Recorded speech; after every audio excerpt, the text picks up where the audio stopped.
안녕하세요. 요한계시록 제7강 진행하겠습니다. 요한계시록의 그 2장 3장에 보면은 그 일곱 교회는 여러분의 몸속에 그 7개의 차크라이고, 그 7교회에 보내는 그 서신은 하나님 말씀이 보내지는 것인데, 그것이 그 보혜사 성령으로부터 나오는 그 빛에 의해서, 성령의 빛에 의해서 작용을 가하는 그런 개념이다. 그것은 마치 보혜사 성령은 하나님을 대리해서 이제 신랑이 되고, 여러분은 신부가 되는, 그래서 그 영적인 결혼을 하게 되는 거는, 그럼 영적인 결혼의 결과로 그 자식이 하나 이제 여러분 몸속에서 탄생하게 된다고 하는 거죠. 그래서 이 태어나는 자식을 가리켜서 이긴 자라고 부른다는 거죠. 그 이긴 자, 영적인 자식이 태어난다는 거예요.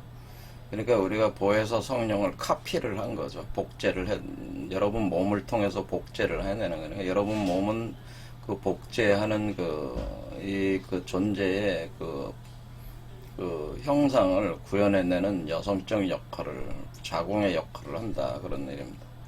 그렇게 해서 여러분 몸속에서 생성을 해서 또 이 존재가 결혼을 하게 되는데, 결혼을 여기 6번째에서 결혼을 하게 되는데, 결혼을 해서 나오는다라고 하는 거죠. 그러니까 일단은 결혼이 그러니까 두 번이 있는 것이다. 이래서 보시면 돼요.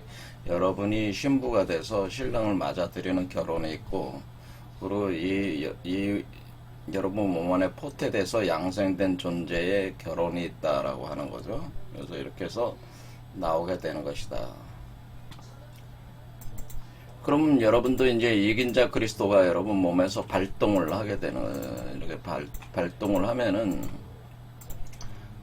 순수한 영적인 그 상태가 이렇게 올라오게 되겠죠. 올라오게 되면은 이 존재가 어떻게 되는 거냐면은 또다시 그 보혜사 성령의 역할을 해서 또 작동을 하게 된다고 하는 거죠. 이것을 그대로 카피한 거니까 이 보혜사 성령이 하는 역할을 이긴 자 그리스도가 그 역할을 하게 된다는, 이런 사람들이 많아진다고 하는 거죠. 이렇게 작동되는 사람이 많아지면은 이 세계가 변화하는 거죠. 그러니까 하나가 2개가 되고, 2개가 4개가 되고, 4개가 8개가 되고, 이런 식으로 계속, 이런 과정을 통해서 계속 이 세계가 이제는 변화하게 되는 겁니다. 자, 그러면 이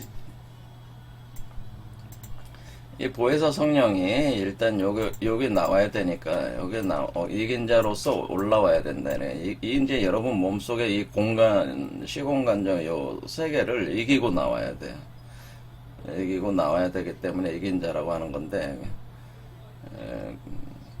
요 보혜사 성령이 이렇게 성령의 작용을 가할 때, 7개 차크라에 가할 때에 그 각 부분에서 이 이긴 자 그리스도가 그 얻게 되는 능력이나 그 상속되는 유산들에 대해서 이게 설명을 하고 있는 게 2장 3장에 나오는 바로 이긴 자에게 주어지는 다양한 그 내용들이다, 이렇게 보죠.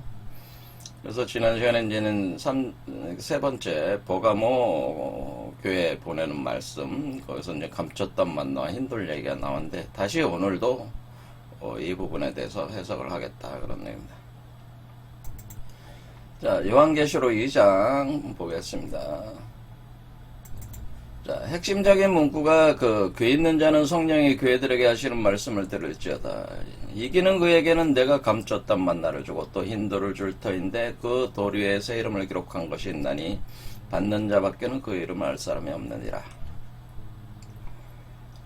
그리고 바로 앞에 16절에 그러므로 회개하라. 그리하지 아니하면 내가 내게 속히 가서 내 입의 검으로 그들과 싸우리라, 이렇게 돼 있어요. 그러니까 회개하지 않는 자들은 싸워서 파멸시키겠다고 하는 표현이죠. 그러니까 여기서 이제 내 입에 또 여기에 이제는 감췄던 만나, 또 흰돌, 이게 다 사실은 깊은 연관성이 있는 겁니다. 자, 지난 시간에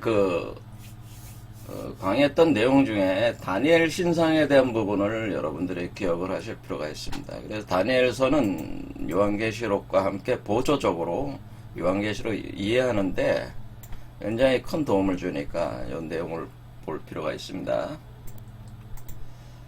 다니엘서 2장 보면은 그 신상에 대한 얘기가 나오는데, 여기서 이제 왕이 꿈을 꾸게 되는 거죠. 환상을 보게 되는데, 이 왕은 그 바빌론 제국을 건설한 바빌론 제국, 이 바빌론 제국이 바로 신바빌로니아라고 우리가 역사죠. 그리고 바빌론 제국의 수도는 바빌론이 된, 지금 메소포타미아 그 지역, 그러니까 티그리스 유프라데스 강 그 사이에 바벨론이라는 도시를 건설한 세계의 제국 도시라고 하는 거죠. 제국의 도시. 그래서 이 왕은 뭐냐면은 느부갓네살 왕으로요. 네부카드네자르 2세 느부갓네살 왕, 느부갓네살이다라고 하는 거.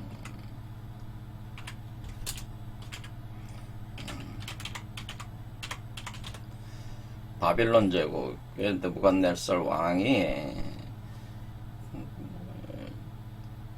원래 이스라엘은 두 개로 나눠져 있었어. 그러니까 북이스라엘과 남유다국이 있었는데, 북이스라엘은 아시리아에 멸망을 했고, 남유대는 그 뒤에 일어난 바로 느부갓네살이 군대를 몰고 가서 남유대를 멸망시키고 복속을 시키게 되는, 그리고 거기에 있는 유대인들을 끌고 노예로 삼아서 바빌론 제국으로 끌고 와서 바빌론 제국의 도시 바로 바빌론을 건설하는데 이제 투입을 시킵니다. 그리고 이 기간이, 이걸 이제 바빌론 유수라고 하는 거죠.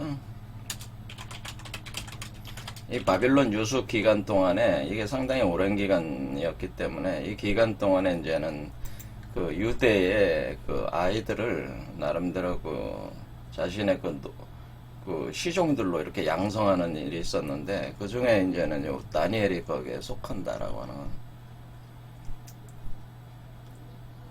그래서 다니엘이 이제는 이 왕이 본 환상, 그거는 이제 해석을 하는데, 왕이 본 신상은 어떻게 되면 우상이라고 여기 표현되어 있어요.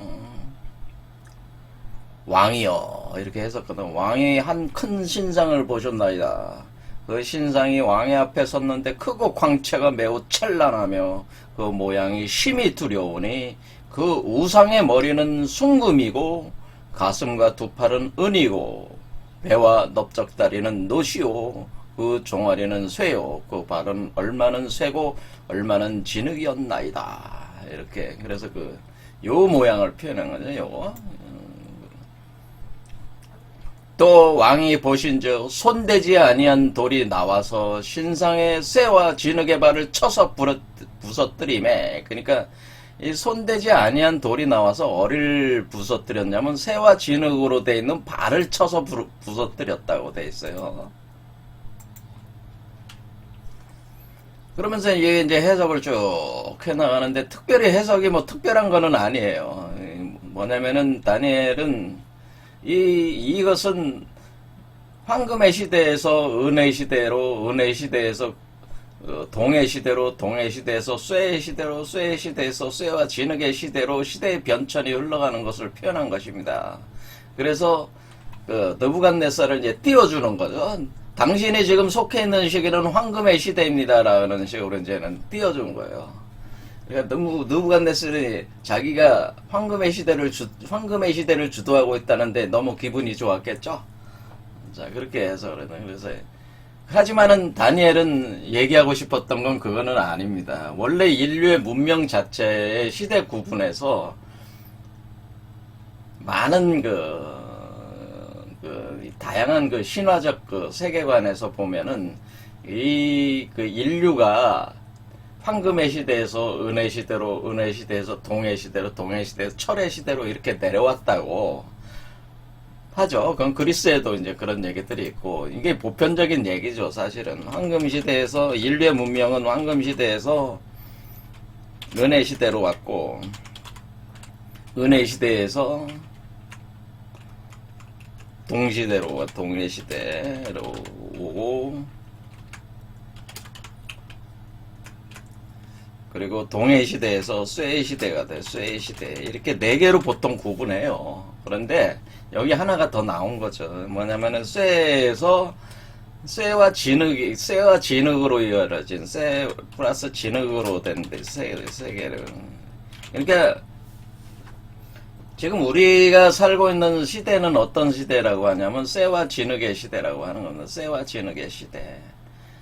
그러니까 여기서 손대지 아니한 돌이 나와서 황금을 부순 게 아니고 쇠와 진흙으로 된 발을 쳐서 부러뜨렸다고 하는 거는 이 쇠와 진흙의 시대를 멸망시킨다고 하는 거죠. 사실은 이 손대지 아니한 돌이라고 하는 것이.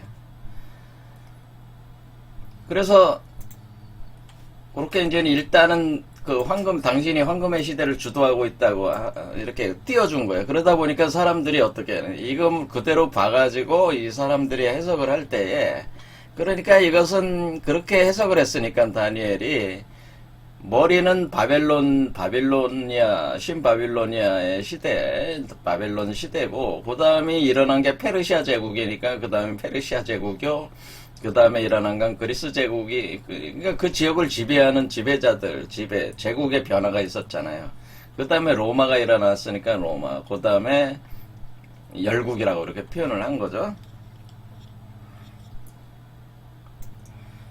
그런데 이건 뭐 열국이라고 그렇게 표현할 필요도 없죠. 사실은 역사를 아시는 분들은 뭐 다 아시겠지만은, 거기가 원래 바빌론 메소포타미아 그 지역은 굉장히 사실은 요충지기 때문에 계속 바뀌긴 했는데, 거기는 한번 또 몽골 제국도 거기다가 지배를 했었고, 그 다음에 뭐가 있어요? 그 다음에 터키나 뭐 이런 데서는 이슬람 제국이 건설됐잖아요. 이렇게 이슬람 제국 다음에 몽골 제국, 다시 또 이슬람 제국, 이런 식으로 제국의 변화가 계속 있는 거죠. 자, 어쨌든 간에 이렇게 표현을 해석을 한다. 그런 얘기죠. 근데 이런 해석이 사실은 그거는 표면적인 역사적 해석들이고, 이게 때려 갖다 붙이는 거죠, 그냥. 왜냐, 다니엘이 그렇게 해석을 해주고 있으니까. 근데 다니엘이 해석해주고 싶었던 건 그게 아니었어요. 사실은 인류의 문명이라고 하는 것이 이렇게 변화해 왔다고 하는 것을 지금 잘 보면 뭐야? 금, 은, 동, 쇠, 진흙, 이렇게 금속과 금속으로 표현해주고 있죠? 금속. 그러니까 이게 금속들로 표현해주고 있단 말이에요.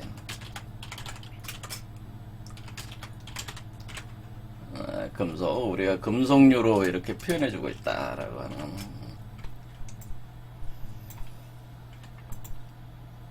자, 그러면은 여기서 이제는 다니엘이 이제 여기 다 얘기하고 난 뒤에 이 쇠와 진흙의 시대에 하나의 손대지 않은 돌이 나와서 쇠와 진흙을 쳐서 부서뜨릴 때, 무너뜨릴 때에 그게 뭐라고 표현했냐면 바로 여기 이렇게 이 여러 왕들의 시대에, 그러니까 이 열왕의 시대라고 이제 표현했는데, 이 쇠와 진흙으로 된 시대에 와서는 어떻게 하냐면 이때에 하늘의 하나님이 한 나라를 세운다고 돼서, 하늘의 하나님이 한 나라를 세우시리니 이것은 영원히 망하지도 않을 것이고 그 국권이 다른 백성에게로 돌아가지도 아니할 것이다. 도리어 이 모든 나라를 쳐서 멸망시키고 영원히 설 것이다 라고 하는, 이렇게 또 이제 예언을 하게 됩니다. 그러니까 그러니까 이제 이게 44절에 나오는 건데, 44절. 하늘의 하나님이 한 나라를 세운다고 돼서, 그러니까 지금 이치적으로 안 맞잖아요. 바빌론에서